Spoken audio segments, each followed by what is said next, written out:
Your money is not charity. It's an investment in the global security and democracy that we handle in the most responsible way. Right after Zelensky's powerful address to Congress, a source close to him told me he was very pleased with his visit to Washington and felt, quote, real bipartisan support on Capitol Hill.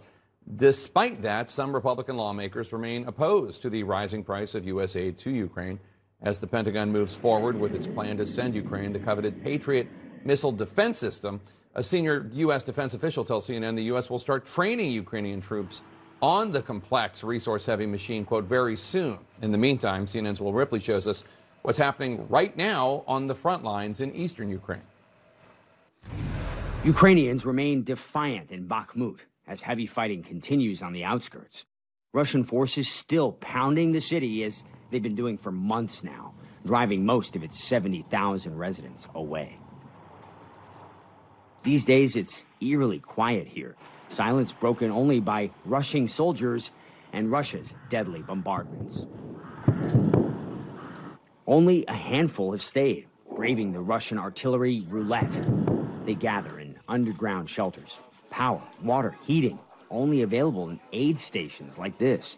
There's Wi-Fi, too, a chance to call family, get a warm drink.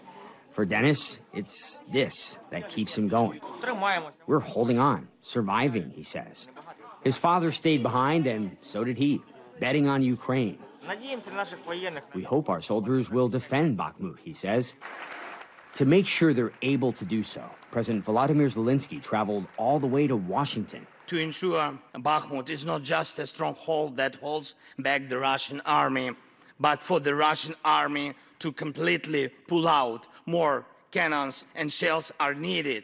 The Ukrainian president also thanking the U.S. for its support and the decision to supply more advanced anti-aircraft missiles.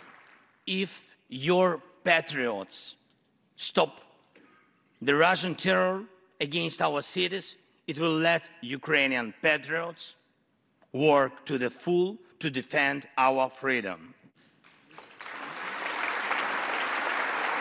A predictably less enthusiastic response from Russia. Moscow saying providing Patriots will only prolong the war. This is a rather old system, Russian President Vladimir Putin said.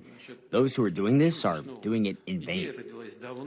Putin's PR machine firing back. The Russian Defense Ministry releasing this video of what it says is a visit by Minister Sergei Shoigu, reassuring frontline troops in Ukraine.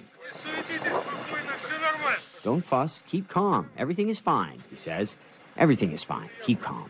Back in Europe, Zelensky seemingly ending the year on a high, with more military aid on the pipeline. But on the front line, no break. Still no cause for celebration. Now, the details of Zelensky's travel are a closely guarded secret for obvious security reasons, but video has emerged tonight showing him meeting with the Polish president, Andrzej Duda. The obvious way, the safest way to travel back to Ukraine would be to land in Poland, and then he took the train from the Polish border to Kyiv, or I should say from Kyiv to the Polish border when he traveled to Washington. If he's taken the train this time or another route is unknown, we'll, of course, keep you posted when he pops back up in public here in the Capitol. Meanwhile, in the alternate universe, commonly known as Russia, they've actually put out a statement from their top general, Jake, saying that Ukraine has been transformed by the West into a hostile terrorist state. Ukraine has been transformed into a hostile terrorist state, even though, of course, it's Russia that started this war, Russia that bombed civilians, and Russia that has inflicted so much suffering on millions of people across this country that is trying to defend its democracy. Yeah, the Kremlin is in the upside down, as they say. Will Ripley in Kyiv, thanks so much for that.